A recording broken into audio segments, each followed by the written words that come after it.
Sangge tesi nongko baju kawan doso kang jageni.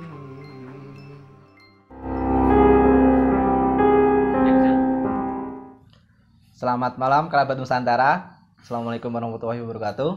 Salam budaya. Kembali lagi bersama saya Firman dan Purwaji. Oke, kerabat Nusantara. Season kali ini kita pengen bahas ini Pak, ini sesi ungkap misteri ya Pak. Karena sudah lama juga kita nggak syuting ungkap misteri. Karena mungkin teman-teman tim ekspedisi baru fokus di beberapa program, jadi untuk sesi ungkap misteri baru bisa kita garap kali ini. Iya, yang jelas Mas, ngobrol misteri. Ya, kita obrolan santai tapi agak tegang karena mistis ya Pak. Nah, iya. Oke, kerabat Nusantara. Untuk ungkap misteri kali ini saya dan Pak Purwaji akan bahas satu judul yang mungkin familiar dan ada mungkin beberapa teman yang belum terlalu mengerti juga. Kita akan bahas mengenai kodam dan leluhur. Oh, iya, oke. Oke, ini mungkin banyak pertanyaan yang muncul dari beberapa teman kemarin yang sempat DM melalui Instagram ekspedisi dan juga chatting pribadi ke saya, tanya mengenai kodam atau hal-hal mengenai leluhur. Mungkin bisa itu ya, Mas? Mungkin Pak Purwaji bisa menjelaskan kalau ada kata kodam dan leluhur itu beda atau enggak Pak? Sebetulnya beda Mas. Sama-sama sih, sama-sama itu dalam ranah energi dan frekuensi, tapi itu beda yang namanya kodam itu sepengetahuan saya Mas ya. Karena hal-hal pendapat kayak gitu itu kan banyak versi Mas. Sepengetahuan saya, kodam itu misalnya kita punya benda atau misalnya Mas Firman punya suka tosan aji Mas.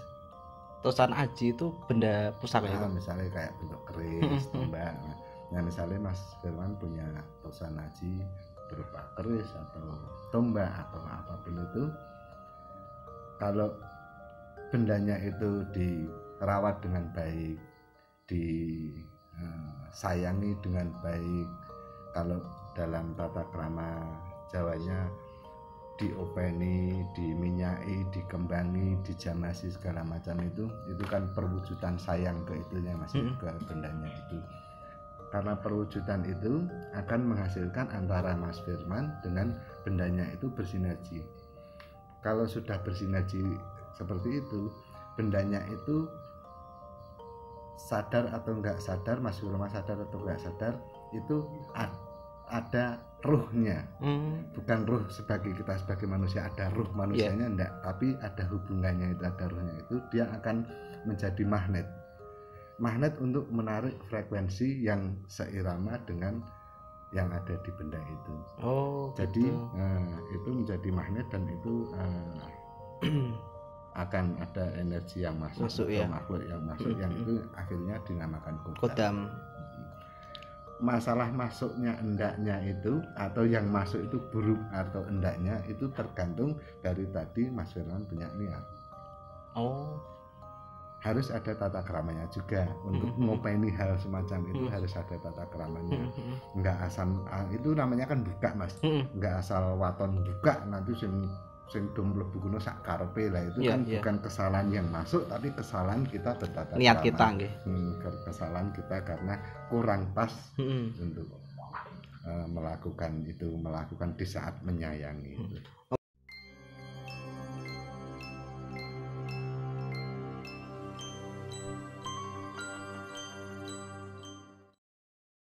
Yang ada di pikiran saya itu sewaktu ada kata kodam itu pasti ada beberapa poin yang tertanam Pak. Satu, seperti yang dijelaskan Pak Purwa barusan, kodam dari tosan aji atau pusaka, itu yang akhirnya ada energi yang masuk karena memang ibaratnya dirawat ya dengan baik, akhirnya ada energi sesuai niatan kita. Tapi juga apakah juga ada kasus pusaka itu memang sudah berenergi dari dulu atau peninggalan, karena peninggalan gitu Pak, peninggalan itu sudah ada energi kodamnya gitu juga bisa Pak? Bisa Mas. Misalnya Mas Firman punya yang tadi disebutkan entah itu tombak atau keris ya. Terus Mas Firman bosen keris itu dibuang atau dilarung gitu ya. Nah, itu kan akhirnya kodam yang tadi masuk akhirnya kan enggak terawat juga. Iya. Nah, kalau nggak terawat gitu mungkin kodamnya masih tinggal di situ atau mungkin dia pergi. Di saat dia pergi nanti ada kodam lagi yang masuk karena itu bekas dirawat. Jadi misalnya ibarat rumah kayak gini Mas, rumah kita dirawat gini mau dijual atau bagaimana pun itu nanti kan banyak yang nawar, banyak yang gini kan. Tapi kalau rumah terbengkelai, rumah yang kurang dirawat, rumah kayak gitu mungkin yang masuk pun bukan orang-orang yang maaf itu bukan orang-orang yang baik, mungkin untuk sarang inilah sarang ini. Ya. Nah, kurang lebih seperti itu. Ada istilah kodam keilmuan atau kodam pendamping untuk semisal menjaga itu memang itu ada pilihannya sendiri atau memang sudah spesifik dari apa pusakanya Pak? Pilihannya Mas. Ada pilihannya nggih? Ada pilihannya. Cuma nanti digadukkan dihitung kalau Jawa Mas ya, karena pusaka sendiri pun ada rumus untuk menghitung. Misalnya pusaka yang tibone hitungan itu untuk dagang, terus nanti diisi yang untuk benteng atau untuk kawibawan ya kurang pas, meskipun bisa tapi kurang pas. Itu seperti misalnya Mas Firman ahli pedang tapi dikasih pistol kan gitu. Oh iya benar. Hal-hal semacam itu. Ya ini luar biasanya spiritual kejawen ya Pak. Semuanya pasti ada hitungannya. Iya, dan pasti, sangat detail Mas. Nah betul, karena biar nanti secara difungsikan itu pasti tepat gitu. Pas iya. Oke. Kalau ini Pak, saya pernah ini ngobrol sama salah satu temen. Itu dia cerita kalau dia dikasih kayak batu alam. Itu dia waktu dikasih temen itu temannya bilang gini, ini tak kasih batu ake, ini cocok untuk kamu untuk menjaga karena kamu TNI Pak ya. Jadi ini cocok untuk kamu sebagai TNI, jadi untuk menjaga kamu. Dan itu ada di batu, katanya ada di batu itu. Sewaktu udah dibawa dan dia taruhlah di lemari ya Pak ya. Malamnya didatengin sosok ya memang kayak sosok penjaga gitu Pak. Itu kok bisa langsung muncul gitu? Itu karena apa ya Pak ya? Si kodamnya tadi. Itu berarti maksudnya kodam ya, kodam dari batu aki itu ya nggih? Bisa itu kalau yang dia mewujudkan sebagai bentuk itu lebih ke kodam. Dia mewujudkan atau memperlihatkan dirinya itu karena kan dia sudah disahkan untuk dikasih Mas. Biar yang menerima itu tahu kodamnya, makanya dia menunjukkan seperti itu. Nah kalau kasusnya itu sebenarnya batu atau semisal keris atau lain sebagainya itu kosong, lalu diisi itu bisa? Bisa. Oh bisa. Karena dengan meyakini sesuatu akhirnya kita bisa mewujudkan sesuatu juga. Kalau tadi yang seperti Pak Purwo awal bicarakan, kita rawat dengan baik tosanaji itu atau pusaka itu nantinya juga akan muncul energi untuk menarik ya Pak. Tapi juga ada kasus juga sengaja ditarik ya Pak untuk masuk ke dalam, itu juga bisa. Makanya dari tadi saya bilang itu ada tata kromonya Mas. Dan tata kromonya itu harus benar. Tata caranya itu juga harus benar. Kalau cuma ngawur buka, nah nanti kalau ada kodam yang lain-lain masuk bercampur baur di situ ya jangan salahkan yang masuknya. Kalau kita secara orang awam itu bisa nggak menilai itu ada kodamnya atau ada energinya itu enggak? Bisa nggak Pak? Sebetulnya bisa Mas. Orang awam atau orang yang dikatakan pada umumnya orang linue itu ya, itu sebetulnya kan sama-sama manusia Mas. Sama-sama manusia, sama-sama punya rasa, sama-sama kita itu makhluk Gusti Allah, sama-sama kita itu makhluk Tuhan. Dan kita dititipi rasa itu untuk merasakan sesuatu. Tinggal kita bagaimana cara mengolah rasa kita itu. Misalnya awam pengen ngerti ya udah diolah aja rasanya. Nyoba dirasakan, nyoba tanya ke hati, atau nyoba kita berhubungan dengan yang dipegang yang mau ditanyakan. Seperti itu. Kodam itu ada yang baik dan ada yang enggak, atau tergantung si pemiliknya?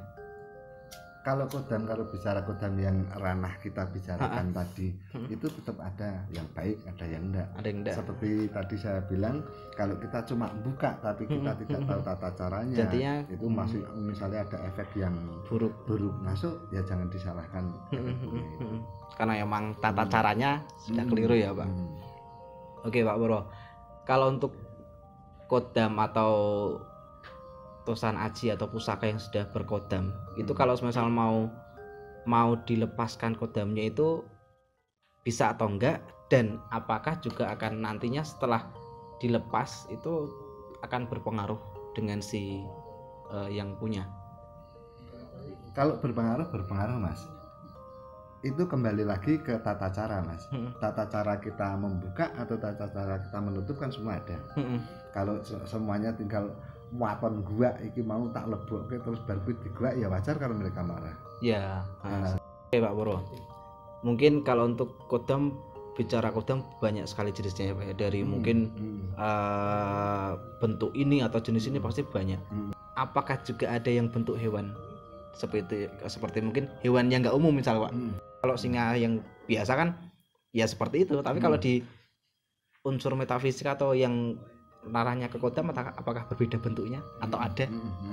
Ada Mas, ada yang bentuknya hewan yang mungkin dikatakan orang hewan mitologi itu ada.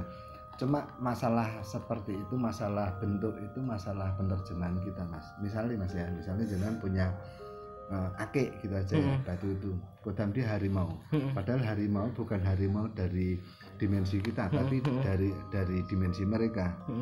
Karena penerjemahan kita, sepengetahuan kita harimau itu seperti itu, maka bentuknya juga akan seperti itu. Tapi kalau kita mampu misalnya melihat lagi ke dalam sebetulnya seperti apa, mungkin dia akan berubah sedikit. Mungkin harimau tapi ada tanduknya, mungkin harimau tapi ekornya ada 3, hal-hal macam itu tergantung penerjemahan Mas. Berarti juga bisa tergantung satu niat kita untuk melihatnya, atau bisa ada hubungannya dengan tingkat spiritual juga sebenarnya enggak ya Pak ya? Antara spiritual dan penerjemahan kita itu kan hubungannya erat. Karena spiritual juga mencerdaskan rasa. Kalau rasa cerdas, otomatis kita penerjemahan punya juga cerdas juga. Itu bisa lebih dari satu enggak? Kalau semisal saya punya batu semisal batu ake yang ada kodamnya, terus saya juga dikasih semisal keris yang ada kodamnya juga, itu memungkinkan itu berkumpul di satu, mungkin enggak di satu benda itu enggak Pak? Itu bisa misalnya jangan punya ake ya, punya, aku pengen kodamnya ini 3 misalnya ya, ada yang harimau, ada yang singa, ada yang nanti apa gitu kan. Itu bisa, yang penting kita tahu bagaimana nembungnya Mas. Jangan sampai misalnya ya dengan akal aja, jangan sampai misalnya kita masuk ke harimau, kita nembun, atau kita dengan tata cara hal macam spiritual itu kita pengennya harimau, terus aku pengennya juga kelinci ya, jangan. Karena dengan akal kita pun kelinci sama harimau pasti kelincian nanti dibangsa. Iya bener, itu Pak. jangan sampai terlepas dengan akal kita, hal semacam itu Mas. Karena kayak itu juga pasti ya harus ditarik logika juga ya Pak ya. Iya, karena Jawa sendiri kan sudah ngajari semua itu didetailkan lewat hitungan, lewat jam, lewat hari, lewat itu, biar itu tidak salah, biar itu pas gitu Mas. Pasti banyak pertanyaan. Mungkin nanti semisal ada pertanyaan dari teman-teman kerabat Nusantara, mungkin bisa lain waktu kita akan bahas lagi, karena mungkin juga kita keterbatasan waktu untuk membahas ini, karena kita juga masih ada bahasan leluhur. Oke, teman-teman, sebelum kita bahas ke leluhur, itu juga saya pengen memperkenalkan Pak Purwaji untuk teman-teman ini. Jadi perlu kerabat Nusantara tahu juga, Pak Purwaji kan juga basicnya melukis ya Pak. Iya. Karena sempat saya pribadi juga pernah minta tolong ke Pak Purwo untuk melukis leluhur. Iya. Mungkin nanti ada slide khusus untuk memperlihatkan foto-foto hasil lukisannya Pak Pur. Lukisan hasil karyanya Pak Pur ya. Karena ada beberapa lukisan leluhur yang sudah digambarkan Pak Purwaji. Nanti bisa dilihatkan.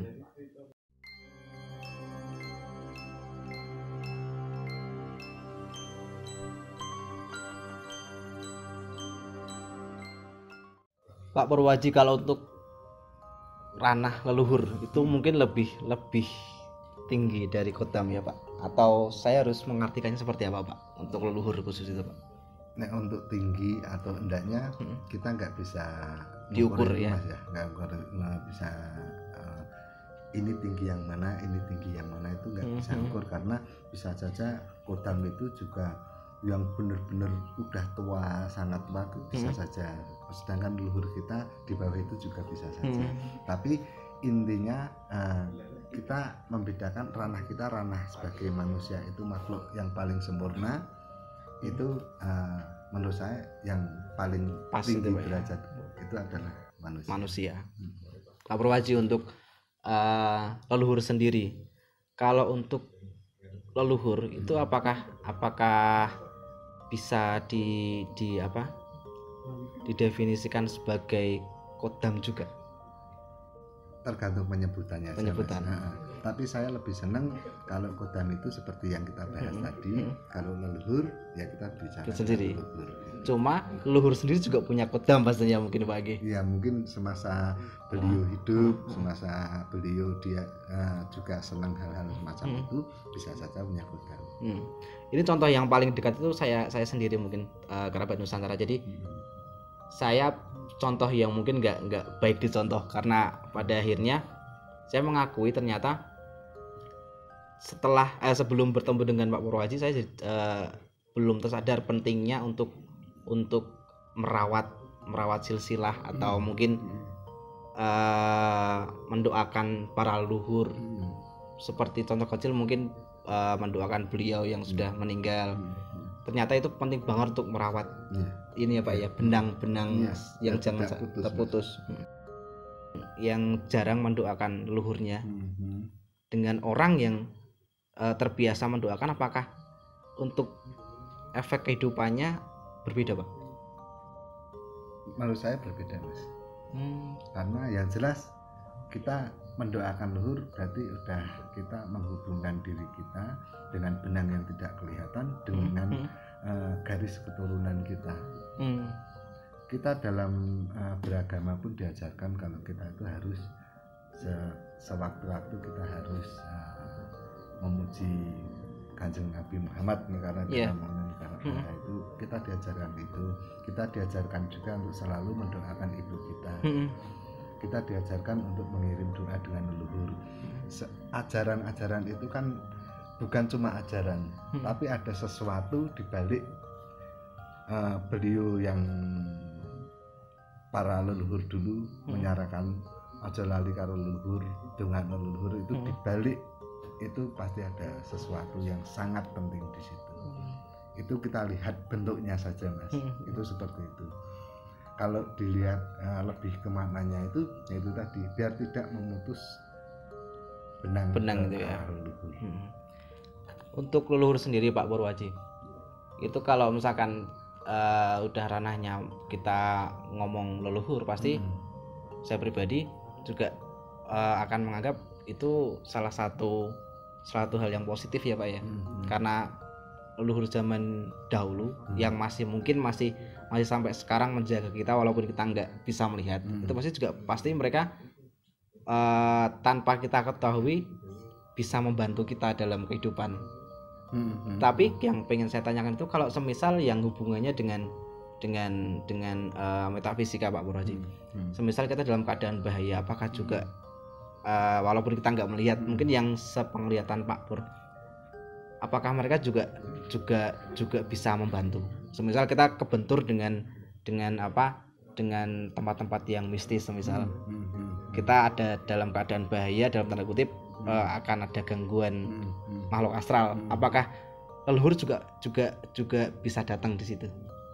Tergantung kita menciptakan kedekatan kita dengan leluhur. Itu dulu ya Pak ya, pasti ya. Ya, kalau kita sudah menciptakan, kita selalu berdoa untuk leluhur, selalu minta restu untuk leluhur, meskipun ini dalam ranah metafisika Mas ya.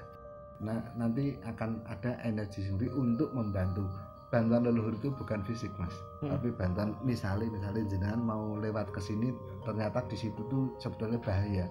Jenengan entah nanti rasanya aku rasa lewat kono lewat sing gini wae. Hal itu berkaitan juga selain dengan alam, tapi juga berkaitan juga dengan leluhur atau bahasa leluhur lewat alam. Iya. Hal semacam itu. Karena kadang kita saya pribadi menerjemahkannya mungkin itu kata hati, itu mungkin yang di dalam diri yang memperingatkan, tapi ternyata tanpa kita ketahui bisa jadi itu leluhur yang membantu ya Pak. Bisa, karena diri kita pun tidak berdiri sendiri Mas. Kita kan dibentuk dari ringkasan alam. Leluhur kita pun juga dibentuk dengan ringkasan alam.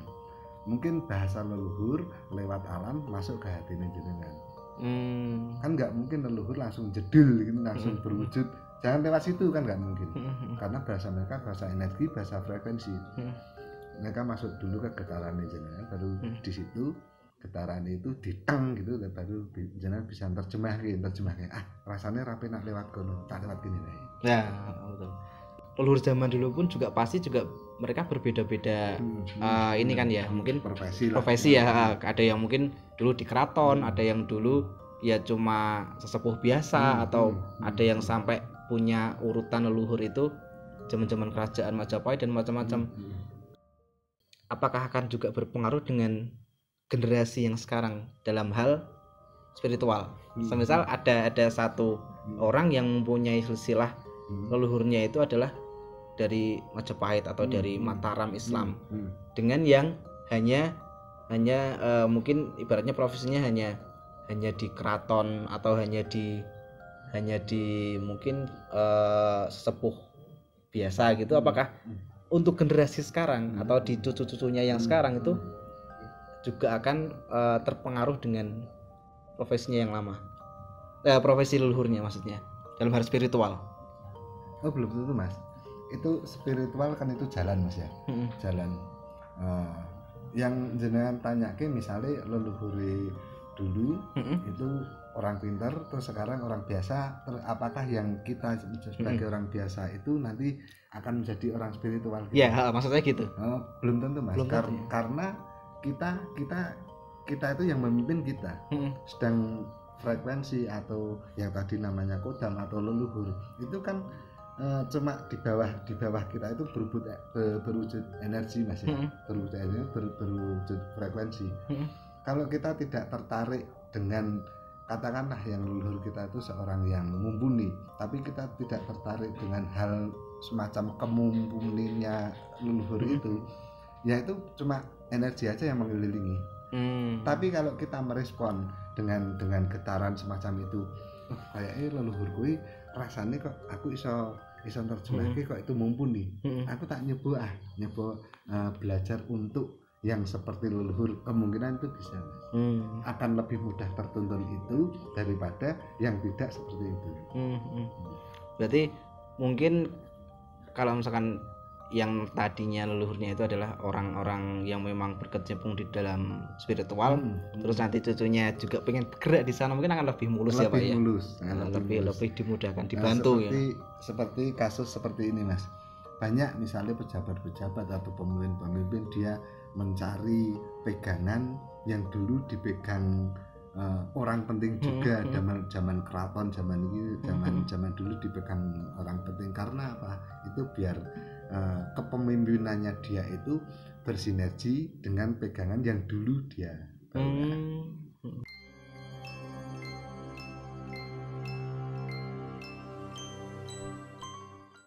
Kalau saya kepikiran soal silsilah yang berhubungan dengan kerajaan-kerajaan yang ada di Jawa, saya selalu penasaran Pak.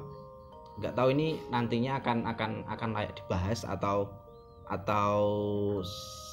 sebenarnya nggak usah dibahas, tapi ini penasaran saya pribadi. Mungkin juga nanti kalau memang ini nggak nggak bisa dipublikasikan atau Pak Pur juga ada hal yang nggak boleh ceritakan, saya juga memahami. Tapi ini penasaran saya Pak, semisal gini Pak, ada satu kan kita juga di literatur kerajaan-kerajaan Jawa itu sudah banyak sekali yang membicarakan mengenai kerajaan ini dulunya bentur dengan kerajaan ini gitu kan. Saya juga kita mungkin nggak usah nyebut kerajaannya apa ya, tapi pasti ada dengan zaman dulu karena mungkin saling rebut kekuasaan dan lain-lain, eksistensi dan lain. Apakah itu akan berpengaruh dengan generasi yang sekarang juga akan memiliki sifat seperti itu? Ada Mas, dan itu sangat berpengaruh. Nah, tugas kita itu justru malah jangan ke situ. Jadi bukannya kita keminter, bukannya kita lebih tahu hal tentang itu enggak, tapi kita akan punya, kenapa kita harus disarankan untuk mengerti sejarah. Kalau memang dulu ada sejarah kelam, bagaimana kita memperbaikinya. Misalnya kayak gini, misalnya jenengan dulu adalah anak cucu dari kerajaan ini, saya anak cucu dari kerajaan ini, padahal dulu kerajaannya bermusuhan. Betul. Nah, itu tugas kita, bagaimana kita untuk tidak mengulangi itu hal-hal macam itu. Sebetulnya dari dulu itu sudah ada pujangga kalau dulu Mas ya. Pujangga itu mengolah sesuatu, misalnya keadaan itu kurang bagus untuk dibicarakan, dia diolah dengan bahasa yang halus, dan dari kejadian yang tidak baik itu, karena diolah oleh sang pujangga itu bukan jadi keadaan yang tidak baik enggak, tapi justru ini menjadi tuntunan. Itu sangat banyak Mas, banyak kasus semacam itu. Kayak misalnya ambil contoh perjalanan Maskarepet Joko Tingkir menjadi penguasa Pajang. Itu kan ada tembangnya itu.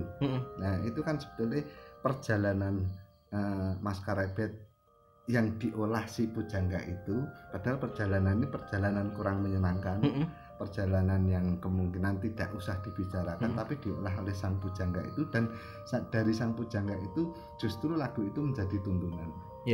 Jangan tahu lagunya? Belum Pak, belum tahu. Nah, sigro milir sang getesi nonggo bajo kawan doso kang jageni ing ngarsa mewahing pungkur tanah ping kanan kiring sang getek lampahnya alon. Itu kalau dikupas itu ajaran semua itu Mas. Padahal itu olahan dari perjalanan dari Maskarepet yang kurang menyenangkan. Tapi bisa diolah sama si pujangga itu diolah, bukan ini diceritakan belak-belakan, tapi diolah dan ini menjadi tuntunan. Nah, itu tugas kita itu bagaimana kita mempelajari sang pujangga agar nanti yang misalnya yang tadi dibicarakan ini perang tidak terulang. Tidak terulang. Dengan bahasa kita, dengan kemampuan kita. Ternyata selain ahli di bidang lukis, Pak Purwaji juga ahli di nembang ya Pak. Nembang Jawa. Nembang Jawa. Saya nembang barat aku Mas. Aduh, saya juga ribet Pak kalau itu Pak. Pak Purwaji, pada akhirnya untuk leluhur sendiri, apakah nantinya mereka itu juga bisa akan terus menemani kita sampai kita, mohon maaf, sampai nanti kita di akhir hayat, atau mereka punya batas waktu tertentu untuk menemani kita? Menurut saya lagi Mas ya, karena hal itu multi tafsir pasti ya Pak. Contoh sebagai contoh gini aja ya, kita ngambil anak indigo, anak indigo yang dia punya teman kecil, teman kecil, imajiner ya teman imajiner itu. Nah, ini meskipun ini lepas dari leluhur ya, tapi kurang lebih sama seperti itu. Dia begitu beranjak dewasa, dia mampu untuk mungkin survive ya bahasanya, dan berpikirkan dewasa. Kadang teman imajinernya itu dia hilang sendiri. Mungkin kalau di bahasa leluhur, di saat kita sudah mampu menerjemahkan kenapa leluhur itu mendampingi kita, dia akan kembali mengalam. Tapi sampai kita benar-benar nanti ada hubungan, nanti ada respon, dan apa yang ingin sampaikan leluhur dengan bahasa alam itu kita sudah mampu, kita sudah mampu untuk menerjemahkan itu dan sudah menyatu, dia akan hilang. Berarti memang bisa dibilang memang ada batas waktu, tapi dalam catatan ketika anak cucunya sudah siap untuk benar-benar mengarungi kehidupan ini dengan kemampuannya sendiri ya Pak ya. Ya, dan pelajaran dari beliau leluhur itu sudah masuk ke sini lah. Intinya nek sekolah awadi wis lulus. Ya, benar. Lebih mudahnya itu. Ya. Oke, untuk pertanyaan terakhir ini Pak Pur sebelum kita akhiri. Untuk kodam dan leluhur sendiri, mungkin kalau misalkan kembali lagi ke orang awam yang mungkin belum pernah sama sekali belajar ilmu spiritual, kalau ingin berkomunikasi dengan kodamnya atau dengan leluhurnya itu apakah bisa? Bisa. Ini boleh dikupas caranya nggak Pak? Ya nanti kalau untuk caranya itu kan agak panjang. Kapan-kapan kita ngobrol. Yang jelas itu bisa. Sebetulnya tadi Mas Firman ngomong yang sama sekali kita belum belajar spiritual, itu sebenarnya kata-kata yang kurang tepat. Kurang tepat. Karena dari kecil kita sudah dibelajari sama ibu, dibekali sama ibu untuk belajar spiritual. Termasuk menghormati ibu, menyayangi sesama, kita welas asih dengan hewan, kita welas asih dengan alam, kita menanam pohon kayak gitu, itu sebenarnya belajar spiritual. Cuma kita belum mungkin saya pribadi juga belum sampai ke sana pikirannya ya Pak ya. Berarti bisa ya Pak ya? Bisa. Oke. Dan satu lagi untuk yang terakhir kalinya. Kalau mungkin kasusnya yang paling pas untuk kodam. Kalau kita pengen melepas itu apakah bisa juga? Dulu misalnya ini kasusnya Mas Nur ya, pengen melepas kodam gitu ya. Nah dulu kenapa ditarik Mas, sekarang dilepaskan? Oh iya ya Pak ya. Enggak, itu kan harus ada jawaban tuh Mas. Ya? Kalau jawaban saya karena mungkin dulu narik karena pengen punya kodam nih. Narik setelah punya kok akhirnya kok malah kayak bikin saya emosian dan macam-macam, terus saya lepas gitu. Lu kok bisa sampai Mas Nur jadi emosian? Berarti tadi tata caranya kurang benar dong Mas. Oh iya, kembali lagi ke awal tadi ya Pak ya. Tata caranya, tapi bisa ya Pak ya dilepas. Untuk kodam dan leluhur kita cukupkan sampai di sini dulu Pak Purwo, karena saya pribadi kalau misalkan bahas ini pasti panjang banget dan nggak akan sampai waktunya untuk tayangan ya. Jadi misal teman-teman atau kerabat Nusantara pengen ada pertanyaan lagi mengenai kodam atau leluhur, nanti silahkan masuk ke Instagram Ekspedisi atau ke YouTube setelah tayang ini dipublikasikan. Nanti silakan bikin pertanyaan di situ, semoga nanti diungkap misteri berikutnya bisa kita jawab ya Pak ya. Oke. Kita masih ada beberapa tayangan yang belum upload, kayak jelajah mistis kemarin, ada beberapa tempat yang sudah kita datangi, dan mungkin semoga kondisi pandemi ini segera selesai dan kita bisa masuk ke ranah sejarah lagi Pak ya. Mungkin saya rasa cukup Pak Purwaji, dan mungkin nanti akan kita tampilkan juga seperti yang saya janjikan tadi, lukisan-lukisan Pak Purwaji yang ranahnya ke leluhur, karena sudah ada beberapa teman yang kemarin sempat minta ke Pak Pur untuk dilukiskan leluhurnya. Iya, atau kodam sekalian juga boleh. Lah, itu nanti mungkin kayak kameramen ini mulai berpikiran untuk Pak tolong dilukiskan kodamnya gitu. Oke, terima kasih kerabat Nusantara sudah mengikuti Ungkap Misteri. Oke, dan kita nggak henti-hentinya mengingatkan untuk kerabat Nusantara, jangan lupa untuk like, subscribe dan juga komen agar nanti kita juga berkembang nantinya, dan perlu juga untuk klik lonceng di YouTube biar nantinya selalu ada notifikasi dari kita, tayangan-tayangan kita yang lebih seru lagi. Mungkin itu aja Pak Purwaji. Kita akhiri, terima kasih banyak. Wassalamualaikum warahmatullahi wabarakatuh. Salam budaya.